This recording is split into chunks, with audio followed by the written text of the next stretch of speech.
स्मरण होय सकळ विद्यांचे अधिकरण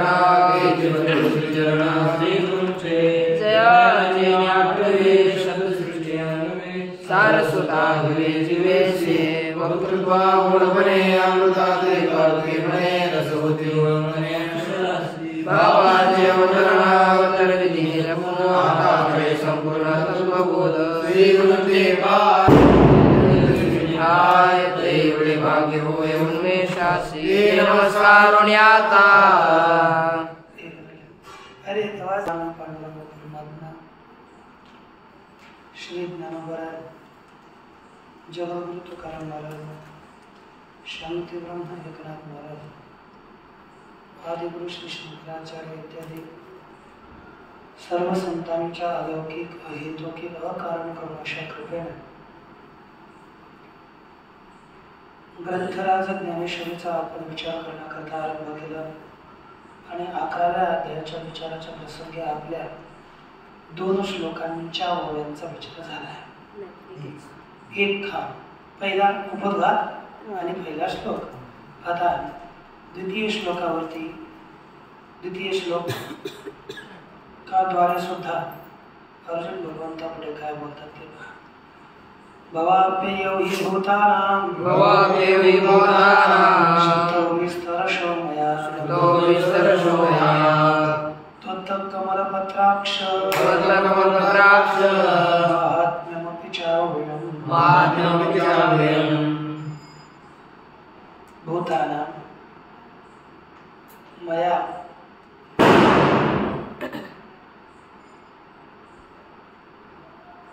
पांडुरंग परमात्मा श्री ज्ञानोबा जगद्गुरु तुकाराम महाराज शांती ब्रह्म एकनाथ महाराज यांच्या अलौकिक अहेतुकी अशा कृपेने ग्रंथराज ज्ञानेश्वरीचा विचार करत असताना ग्रंथराज ज्ञानेश्वरीमध्ये 11व्या अध्यायाच्या पहिल्या श्लोकाचा विचार आपण केला।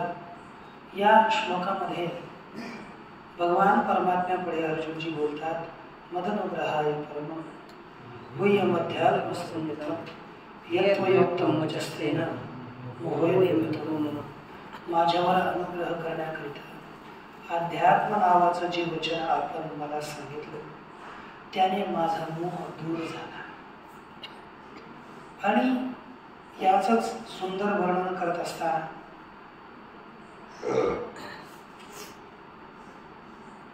तुम्ही कसं कसं मला या मोहातून बाहेर काढलं याच्याकरिता पृथ्वीचा, हिरण्याक्ष, पृथ्वी इत्यादिकाचा दृष्टांत देऊन सांगण्याचा प्रयास केला। आणि नंतर द्वितीय श्लोकामध्ये भगवान परमात्म्यापुढे अर्जुनजी बोलतात, श्लोकोच्चारण केला आपण आता पहा। हे कमलपत्राक्ष त्वत्तः मया भूतानां भवाप्ययो विस्तरशः श्रुतौ च अव्ययं महात्म्यम अपि। ठीक, श्रुतम पुढे जोडायचं। तर अर्थ काय होतो आता? हे कमलपत्राक्ष, कमलपत्रे इव अक्षनी यस्य सः कमलपत्राक्ष तत्संबोधने। हे कमलपत्राक्ष, कमळाच्या पत्राप्रमाणे, कमळाच्या पांकुळीप्रमाणे ज्याचे आख नेत्र आहेत लाल, कमळाप्रमाणे ज्यांचे नेत्र आहेत असे हे श्रीकृष्ण परमात्मा त्वत्तः तुझ्यापासून मया भूतानां भवाप्ययो विस्तरशः श्रुतम्, तुमच्यापासून सर्व या प्राण्यांचे भव म्हणजे उत्पत्ती, अप्यय म्हणजे नाश, भूतांची उत्पत्ती आणि भूतांचा नाश विस्तरशः श्रुतम्, विस्ताराने ऐकले, दोन्ही ऐकले। आणखी काय ऐकलं? आणि अव्ययम महात्म्यम अपि श्रुतम्, आणि अविनाशी महात्म्यही मी ऐकलं। या 2 गोष्टी देवा तुमच्यापासून मी ऐकलेल्या आहेत। आता ज्ञानोबा काय बोलतो? पै कमलायत डोळसा सूर्य कोटी तेजसा लिया तुझपासून महेशा परिस्थिती हे कमलायत डोळसा. कमलायत म्हणजे कमळपत्राप्रमाणे विस्तीर्ण नेत्र आहेत ज्याचे, अशा हे कृष्णा हे कमलनयना.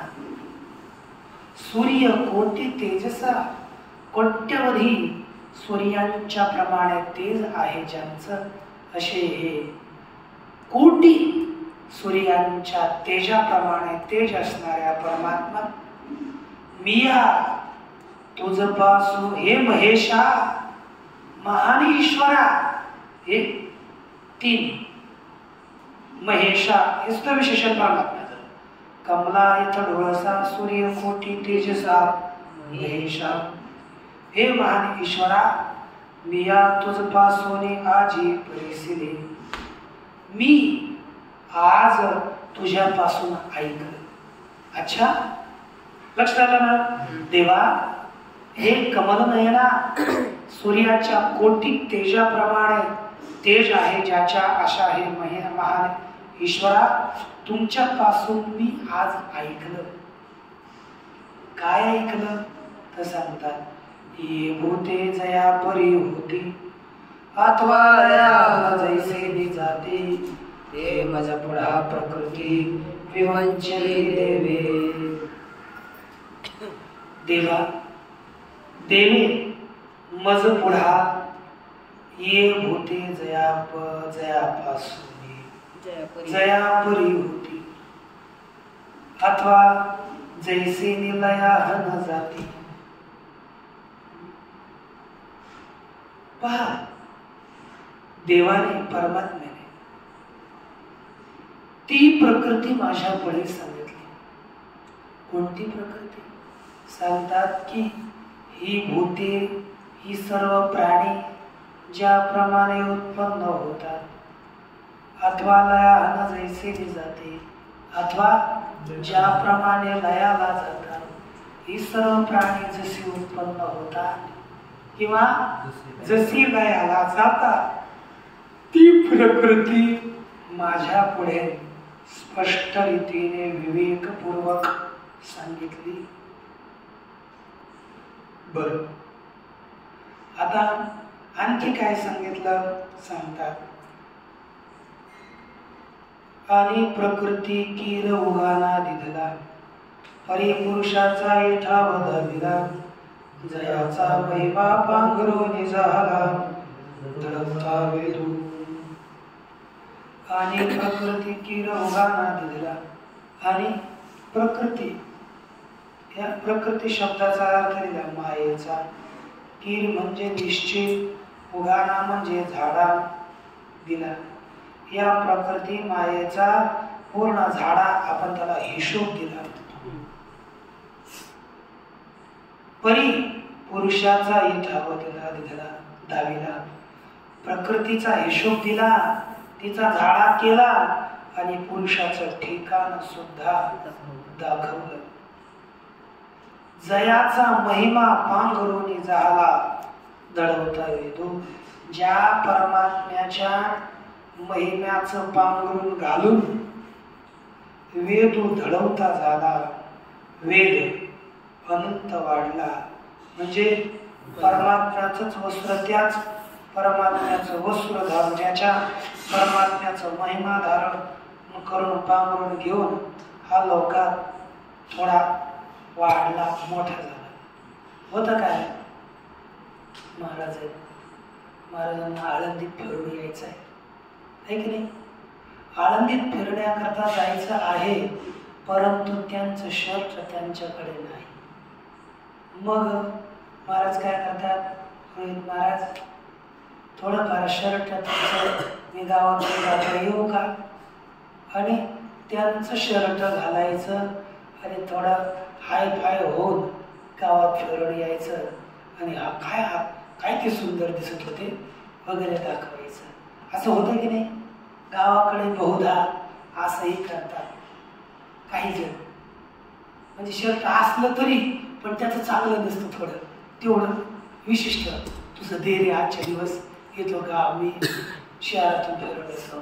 तशाच प्रकारे वेदाला आपली महती मिरविण्याकरिता काय केलं, त्या देवाच्या परमात्म्याचं महिम्याचं पांघरून घातलं आणि देवाचा महिमा पांघरला म्हणून वेद सुद्धा त्याच्यामुळे या जगामध्ये विख्यात झाला. कारण की त्यानं महिम्याचं वर्णन केलं ना देवाच्या, म्हणून विख्यात आहे, नाही तर नसतं.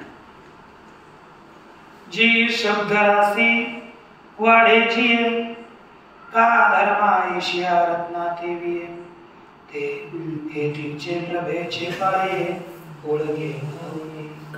जी म्हणजे अहो, जी शब्द राशी वाढेची, हा शब्द राशी म्हणजे वेद, ज्याच्यामुळे वाढला. जी शब्द राशी वाढे, ज्याच्यामुळे शब्द राशी रूपी वेद वाढलेला आहे. आणि का धर्म आयशिया रत्नाते विये वाढला आणि नंतर तो कशाला प्रसवू लागला, धर्मासारख्या रत्नाला प्रसवू लागला. म्हणजे समुद्र म्हटलं वाढला, याच्यामुळे वाढला, यशामुळे वाढला आणि त्याच्यातून धर्मरूपी मोती बाहेर निघू लागले या वेदराशीतून. ते येतीचे प्रभेचे पाये ओळगे बनली. परंतु असं का झालं, ते सुद्धा येतीच्या प्रभेचे पाये, या ठिकाणचा जो प्रकाश आहे, या ठिकाणच्या प्रकाशाचे, परमात्म्याचे चरण कमल ओळखतो, सेवा करतो, म्हणून त्याला तेवढं सामर्थ्य झालं. त्याच्यातून धर्म निघाला.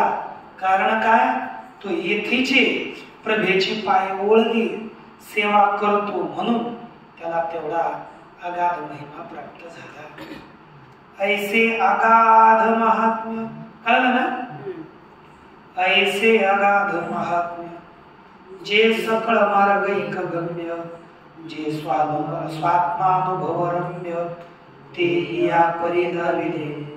ऐसे अगाध महात्म्य, ऐसे अर्थात याप्रमाणे अगाध, अपार, अमर्याद महात्म्य, जे सकळ मार्गैक गम्य, असं महात्म्य सर्व मार्गाने एकच जाणण्यायोग्य आहे. म्हणजे सर्व मार्गाद्वारे एक जाणण्यायोग्य परमात्म्याचं महात्म्य आहे. बरं, हे कसं जाणलं जातं, सांगतात, जे स्वात्मानुभव, असं जे आत्मानुभवाने रमण करण्यायोग्य, हितांत रमणीय, स्वात्मानुभव रम्य, ते या परिधाविले. ते अशा प्रकारचं महात्म्य या आम्हाला या ठिकाणी आपण दाखवलं. हे महात्म्य देवाचं कसं, त्याचं वैशिष्ट्य सांगितलं. ऐसे अगाध महात्म्य, ते जे सकळ मार्गैक गम्य, जे स्वात्मानुभव रम्य, ते या परिधाविले. अशा प्रकारचं जे महात्म्य, ते या प्रकारे दाखविलं. ना तरी उकलतया सापाचे वेढे, अच्छा, जैसा केरू फिटल्या आभाळी, जिथे सूर्यमंडळी, का आधे सावली बावळी जळले खिजे. मग आता हे आपल्याला जाणायचं झालं तर हे महात्म्य कसं जाणावं, दृष्टांत देऊन माऊली बोलतात. जैसा किरू फिटल्या आभाळी, आभाळ म्हणजे आकाशात, आकाशामध्ये केर अर्थात कचरा म्हणजे ढग. हे आकाशातले ढग दूर झाले असता, दिठी विघे सूर्यमंडळी, आपली दृष्टी हे साक्षात सूर्यमंडलापर्यंत पोहोचते, परंतु मधले केरळ रूपाने विद्यमान असणारे ढग आपल्या दृष्टीवरून बाजूला सरकले असतात. हे आपल्याला साक्षात आकाशाचं सूर्यमंडलाचं दर्शन होतं. तसंच पुढे बोलतात आणखी, किंवा का हाते सारोनी बाबोळी जळदे खिजे, किंवा शेवाळ जर पाण्यावर आलं तर ते शेवाळ हाताने दूर सारावं आणि खालचं पाणी पाहावं. त्याप्रमाणे या ठिकाणी आपल्याला दिसतंय. हाते सारोनी बाबोळी जळदे खिजे, ठीक ना. अथवा पुढे पहा, ना तरी उकलतया सापाचे वेळे, जैसे चंदना घेव देणे घडे, अथवा विवसी पळे मग चढे निधान हाता. आता तिसरा दृष्टांत देतात. ना तरी उकलतया सापाचे वेळे, किंवा साप चंदनाला असे वेडे घालून राहतात, कारण चंदन शीतल आणि सुगंधित राहतात, पण साप चंदनाला वेडे देतात. मग ज्याप्रमाणे साप जर उकलतया सापाचे वेडे, सापाचे वेडे निघून गेले असता, काढले असता, फायदा काय होतो सांगतात. तेव्हा त्या चंदनाला आपण आलिंगन देऊ शकतो. अथवा विवशी पळे मग चढे निधान हाता, अथवा विवशी म्हणजे भूती, एखाद्यावर भूत लागला असलं म्हणजे भूतराक्षणा करता धन ठेवतात, मग म्हणतात इथे भूत या धनाचं रक्षण करतं. कुठे करतं माहितीये? कुठं? कुठे? नरसिंह मंदिर. बर, नाही ते अलीकडे. तर सांगा, मग ती विवसी पळे, मग भूत जर दूर केलं, निघून गेलं, तर मग निधान हाता चढे, त्यातला असलेला खजिना आपल्याला प्राप्त होतो. पण अगोदर भूत गेलं पाहिजे. जोपर्यंत आहे तोपर्यंत आपण त्याला स्पर्श करू शकत नाही, ते लक्षात ठेवा. 4 दृष्टांत दिले म्हणजे प्रतिबंध निवृत्त झाला तर आपल्याला वस्तू दिसते.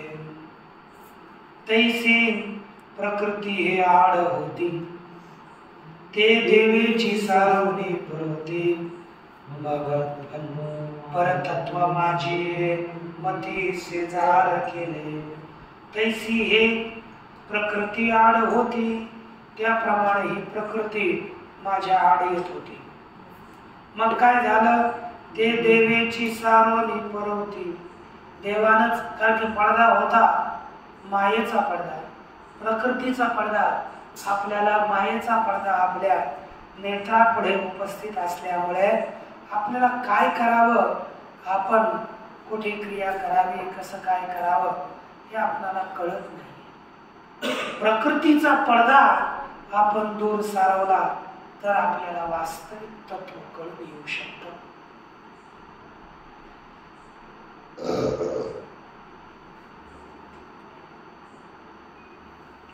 मग परंतु ती सारून कोणी केली? वास्तविक परमात्म्याचीच होती प्रकृती, परमात्म्यानंच दूर केली. मग परतत्व माझी मती शेजार केले, तेव्हा परतत्व माझी म्हणजे परतत्वामध्ये परमतत्व आत्मतत्वामध्ये या बुद्धीनं शेजार केला, निद्रास्थान केलं, तिथं प्रवेश केला. परतत्वात शिरली आणि परतत्वावर झोपली म्हणजे तिथे त्याच्याशी एक झाली, एकनिष्ठ झाली. परंतु ही माया जेव्हा जोपर्यंत दूर होत नाही तोपर्यंत मनुष्य परमार्थाच्या मार्गावर अग्रेसर होत नाही. त्याच्याकरिता ही सांसारिक माया आपली दूर झाली पाहिजे. साधक जरी आला त्याचं प्रेम संसाराविषयी आहे की परमात्म्याविषयी आहे हे निर्धारित अगोदर केलं. संसाराविषयी प्रेम असलं तर तो टिकत नाही, आणि परमार्थाविषयी प्रेम असलं तरच ते लागलं पाहिजे. हळूहळू का होईना लागलं पाहिजे. बुद्धी तिथे शेजार करते म्हणून बोलतात, मनोनी ये विषयीचा मज देवा, भरवसा की रजाला जीवा, भरे आणि काही कहेवा उपनला असे. बोलतात की म्हणून हे देवा, मला मज ये विषयीचा जीवा भरवसा तीर झाला असे, तीर जीवा भरवसा झाला असे. म्हणून देवा, मला या विषयाचा निश्चित अंतकरणात भरवसा विश्वास झाला आहे. याविषयी आपल्या तत्वाविषयी विश्वास झाला, मला हे कळालं. पण आतापर्यंत ज्या ओव्याही आल्या, भवाप्यय भूताना, पहिला कमलपत्राक्ष याच्या करता एक ओवी वापरली. नंतर एक ओवी भवाप्यय भूतानां श्रोता विस्तार शोभया. त्याच्यानंतर महात्म्यमपि चावेम याच्या करता 2-4 ओव्या, दोन ओव्या वापरल्या. आणि तिथून पुढे 2 ओव्यामध्ये दृष्टांत दिले, आणि नंतर दार्ष्टांत सिद्धांत आपल्याला पुढे दिला. 76 मध्ये अर्धे ओवीत आपला विश्वास प्रकट केला. आता चूर्णिका म्हणून पुढे देतात, परी आणि एक हेवा उपनला असे. परंतु देवा, माझ्या अंतःकरणामध्ये एक हेवा, एक स्पर्धा उत्पन्न झालेली आहे. एक हेवा किंवा इच्छा उत्पन्न झाली आहे. काय इच्छा? आता अर्जुनानं मला जे सांगितलं ते कळालं. पहिल्या भगवान परमात्म्याने काय केलं, मला काय ज्ञान दिलं सांगितलं, तुमच्यापासून मी काय काय श्रवण केलं हे दुसऱ्या श्लोकात ऐकलं. आता पुढचे 2 श्लोक हे अर्जुनाचे मुख्य आहेत विश्वरूपाविषयी विचारण्याकरता. बाकी नाही, 2च श्लोकात प्रश्न आहे अर्जुनाचा. पहा, तो भिडा जरी मनोराहो, तरी आना कवना पुसो जाओ, काय तुझ वाचो निठाओ, जाणता हो आम्ही. तो म्हणजे जो माझ्या अंतःकरणात हेवा, जी इच्छा, जो अभिलाष उत्पन्न झालेला आहे, तो भिडा राहो जरी म्हणू, तो भीतीने राहू द्या. नको बा, विचारलं चांगलं बरं का, विचारलं चांगलं नाही असं जर आम्ही म्हणू तर भगवान बोलतात, तुझं वाचो. अर्जुन बोलतो भगवंताला, तुझं वाचून कवना पुसो जाऊ, कवना ना पुसो जाऊ, तुझ्याशिवाय दुसऱ्या कोणाला विचारण्याकरता जाऊ. आता तुम्हाला प्रश्न पडला, इथं तुम्ही राहावं लागले हे ना, कोणी दुसरं विचारायला जातही नाही, हे शास्त्राचं कोणी सांगतही नाही. मग आता त्याच्यात जर तुम्ही प्रश्न करायला भ्याले, प्रश्न नाही केला, तर मग आज्ञेनेच राहावं लागेल की नाही. त्याच्याकरिता प्रश्न हे विचारलेच पाहिजेत. जोपर्यंत शिष्य प्रश्न विचारत नाही तोपर्यंत त्या गुरुलाही आनंद येत नाही.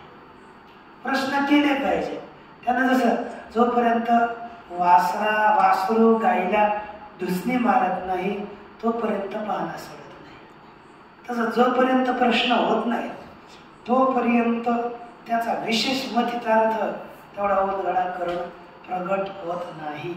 कारण प्रश्न केला तर मनुष्य जास्त त्याचा अधिक विचार करून सांगतो. म्हणून का तरी दुसऱ्या कोणाला विचारला करता जाऊ, काय तुझं वाचवणे ठाव जाणता हवं आम्ही, तुझ्याशिवाय दुसरा आश्रय तुझं वाचवणी आम्ही ठाव जाणत आहो. काय तुझ्याशिवाय आम्ही ठिकाण आश्रय जाणत आहोत का? अर्थात नाही. तुझ्याशिवाय आम्हाला दुसरं कोणतंही ठिकाण आढळत नाही, कोणतंही ठिकाण आमच्या पुढे येत नाही. जळचर जळाचा आभार धरी बाळक स्तनपानी उपरोध करी तरी तया जिनया श्रीहरी आनोपायो असे. बापरे सांगतात जळचर जळाचा आभार धरी. समजा पाण्यातले मासे म्हणू लागले पाण्याची आमच्यावर तेवढी मोठी कृपा आहे, जर असं म्हणू लागले त्याचा आभार मानू लागले आणि तर मरतील ना. आता फार दिवस आम्ही पाण्यात राहिलो, त्यांचे फार उपकार झाले, आता जास्त नको उपकारात आम्ही जातो सोडून. महाराज मरूनच जातील, सोडून काय जातील, जगणारच नाही. त्याच्यातच आहे, त्याच्यात काय नाही, त्याच्यात त्यांनी संकोच वकोच मानण्याची आवश्यकता नाही. स्पष्ट राहा. तसंच है ना रे, काय राहणार स्पष्ट बस ना. चिंताग्रस्त पुढे बालक स्तनपानी उपरोध करी. आणि बालक आईचं दूध पिण्याकरताना काय करू लागलो तो उपरोध म्हणजे भीड. कसं आईचं दूध पिऊ है ना, संकोच करू लागला ना. जसे इतर व्यक्ती आईकडे जाण्याकरता संकोच स्पर्श करू शकते अंगाला नाही, तसंच बालकही म्हणू लागलं मी आता कसा स्पर्श करून कसं दूध पिऊ. तर मरशी जिथे आपल्याला मर्यादा पाहिजे तिथे मर्यादा पाहिजे. आणि जिथे प्रेमाचा आहे, जिथं प्रश्नोत्तर तिथे तेच केलं पाहिजे, तेव्हा ते प्रेम राहतं. नाहीतर कुठेही आपण हे असं झालं तसं झालं मग नाही झालं. तरी तया जिनया श्रीहरी हा उपाय असे. तर तया हे श्रीहरी, तर त्याला जगण्याकरता दुसरा काय उपाय आहे? त्या बालकांना काहीच नाही, तोच उपाय आहे. वेळ धरू नको, आनंदाला धरू, त्याचं कर्तव्य. तसंच मी सुद्धा देवा मनोने भीड सांकड न धरावे, जीवा आवडे ते तुझ पुढे बोलावे. तोवर आहे म्हणतले देवे चाळ सांगे. मनोने भीड सांकड न धरावे. भीड सांकड म्हणजे संकोच, भीड भाड है ना. संकोच भीड अथवा संकोच धरू नये. भीती संकोच बाळगू नये. जीवा आवडे तेही तुझ पुढा बोलावे. मनाला आवडेल ते तुझ्या पुढे प्रकट करा, आम्ही करणार. आहे म्हणे तरी चाळ सांगे. तेव्हा देव म्हणाले राहू द्या, चाळ तुमची इच्छा सांगा, तुमच्या अंतःकरणात काय इच्छा आहे ते तुम्ही सांगा. अर्जुनाला म्हणाले तू सांग बरं. तेव्हा अर्जुन भगवंतापुढे बोलतोय एवमेतद् यथार्थत्व महात्मानं परमेश्वर द्रष्टुमिच्छामि ते रूप ऐश्वरं पुरुषोत्तम. एवमेतद् यथा अर्थ त्वम् आत्मानं परमेश्वर द्रष्टुमिच्छामि ते रूपम ऐश्वरम. आता इथे दोन संबोधन दिले, परमेश्वर पुरुषोत्तम. हे परमेश्वरा, हे पुरुषोत्तमा, पुरुष श्रेष्ठा. ठीक. आता पहा त्वम एवं एतत् यथा आत्मानं अर्थ. ते अर्थ कोणतं पुरुष आहे ना? रोहित सांग बरं. रोहित वैयाकरणाच्या सांगा म्हणजे काय झाला अर्थ. त्वम एवं एतद् यथा आत्मानं अर्थ. तू याप्रमाणे हे जसे आत्म्याला सांगतोस.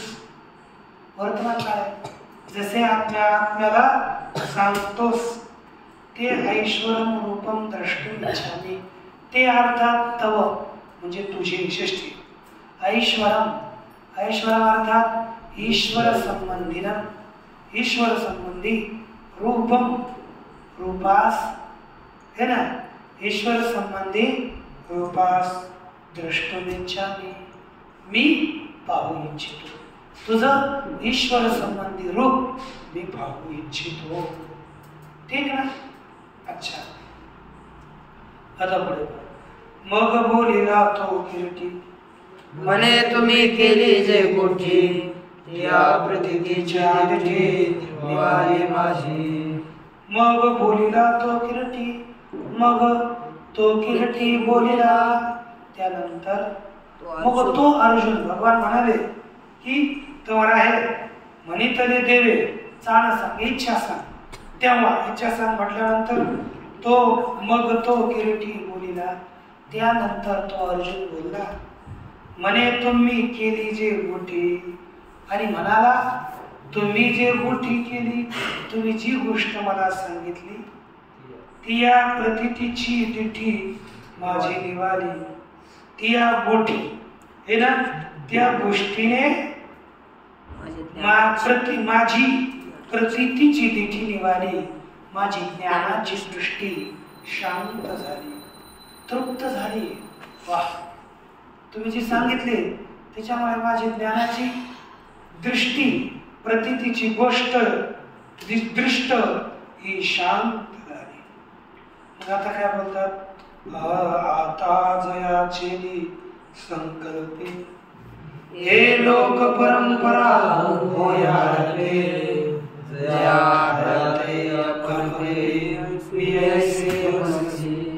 आता जयाचे संकल्प. यानंतर जयाचे म्हणजे ज्या परमात्म्याच्या संकल्पाने हे लोक परंपरा होया हरते, म्हणजे ज्या परमात्म्याचा एकोहम बहुश्याम प्रजाये एवढं केलं तर काय होतं, जयाचे संकल्प हे लोक परंपरा होय.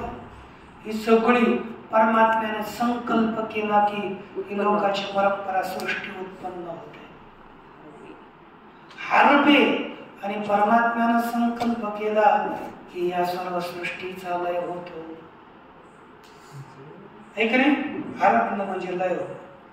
जया ठाया ते आपण पे मी ऐसे म्हणती, आणि जया ज्या ठिकाणाला आपण स्वतः भगवान मी असं म्हणतात, ज्या ठिकाणाला भगवान स्वतः मी म्हणतात, सर्वस्यचाहं हे किंवा तिष्ठभ्याहमिदं कृत्स्न एकांशेन स्थितो जगत्. हे म्हणजे मीच एका अंशाने संपूर्ण जगत व्याप्त करून राहिलो माझ्याच ठिकाणी. काय म्हणले तुम्ही? हा पण काय भूते माझ्या ठाई आणि भूता माझे, भूते माझ्या मत्स्थानी सर्व भूतानी, मत्स्थानी सर्व भूतानी, माझ्यात सर्व भूत आहेत. आणि तुम्ही म्हणजे मीच आहे ना, सगळ्यांचा भूतांचा आश्रय मी आहे. जया ठाया ते ज्या ठिकाणाला भगवान स्वतः आपलं स्वरूप सांगतात. असं जे रूप आहे ते मुदल रूप तुझे, जेथून ये द्विभुजे हन चतुर्भुजे, सुरकार्याचे निव्याजे घेऊ घेऊ येसी. ते मुदल रूप तुझे, पादा माग जोडायचं, जेथून ये द्विभुजे हन चतुर्भुजे,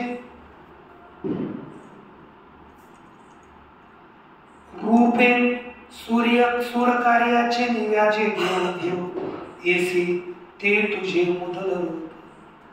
ज्या स्वरूपापासून हे दोन हाताचे द्विभुजे अन चतुर किंवा चार हाताचे रूप देवाच्या कार्याच्या निमित्ताने अवतार घेऊन घेऊन किंवा वारंवार येतोस, अवतार घेऊन येतोस, पुन्हा पुन्हा देवाच्या कार्याकरिता वारंवार रूप धारण करून येतोस. असं जे मुद्दल मुख्य तुझं रूप आहे, स्वरूपभूत जे वास्तविक तुझं रूप आहे देवा पै जलशयनाची अवगणिया का मत्स्य कुर्मय्या मिरवणिया खेळ सरळिया तो गुनिया साठवसे जेत पै जलशयनाची अवगणिया. परंतु जलशयनाची अवगणिया म्हणजे पाण्यात झोपण्याच्या निमित्ताने परमात्मा पुढे करतात शयन क्षीरसागरात. तेच जलशयनाच्या अवगणिया निमित्ताने का मत्स्य कुर्मय्या मिरवणिया किंवा है ना मासा कुर्म या स्वरूपांचे शोभिवंत मिरवण्या खेळण्या केल्या. खेळ सरलिया म्हणजे काय केला खेळ मिरवणूक काढली या रूपाने. तो खेळ सरलिया तो गुनिया साठवसी जेत आणि तो खेळ संपला असता आपण गुणवान ज्या ठिकाणी हे सगळ्यांचा उपसंहार करतात ते रूप मला दाखवा. आणि शेवटची आजची पुढे घेऊ. उपनिषदे जे गाती योगी हृदय गुणी पाहते जयाते संसारिकाते पोटाळी. उपनिषद ज्याचं गायन करतात योगी हृदयी रिगुणी पाहते. योगी हृदयात जाऊन ज्याला पाहतात आणि ज्याला सनकाधिक निरंतर आलिंगन देऊन असतात. असं जे स्वरूप आहे ते ऐसे आगाध जे तुझे विश्वरूप कानी ऐकिजे ते देखावया चित्त माझे होता वेळ देवा. हे देवा असं ऐसे जे तुझे आगाध रूप विश्वरूप कानी ऐकिजे असं जे तुझं अगाध अमर्याद विश्वरूप कानाने ऐकलं जातं ते देखावया माझे चित्त होता वेळ. ते तुझं रूप पाहण्याकरिता माझं चित्त अतिशय उतावळ झालं आहे. होय कळतात ना बाबा. देवे फेडोनिया संकट लोभे कुसरी जरी चाड तरी जी गवाड आरती जी मज. देवे सांकड फेडोनिया जरी चाड लोभे जरी चाड कुसरी. देवाने आपला संकोच टाकून लोभाने जरी इच्छा विचारली तरी हेची एकी वाढ आरती जी मोज. तरी हीच एक वाढ म्हणजे मोठी इच्छा आहे माझी. हीच एक सर्वात मोठी इच्छा आहे. देवा हीच मला तुम्ही सांगा तुझे विश्वरूप आगवे माझे दृष्टी दिठीसी गोचर व्हावे ऐसे चोर आसाची मी बांधून आहे. तुझं संपूर्ण विश्वरूप आगवे विश्वरूप तुझं संपूर्ण विश्वरूप माझ्या दृष्टीला गोचर व्हावं अशी थोर आस जीवे बांधून आहे.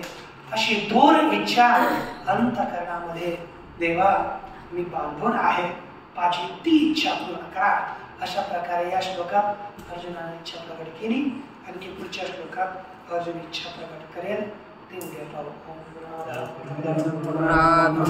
पूर्णस्य पूर्णमादाय पूर्णमेवावशिष्यते. ओम शांती शांती शांती.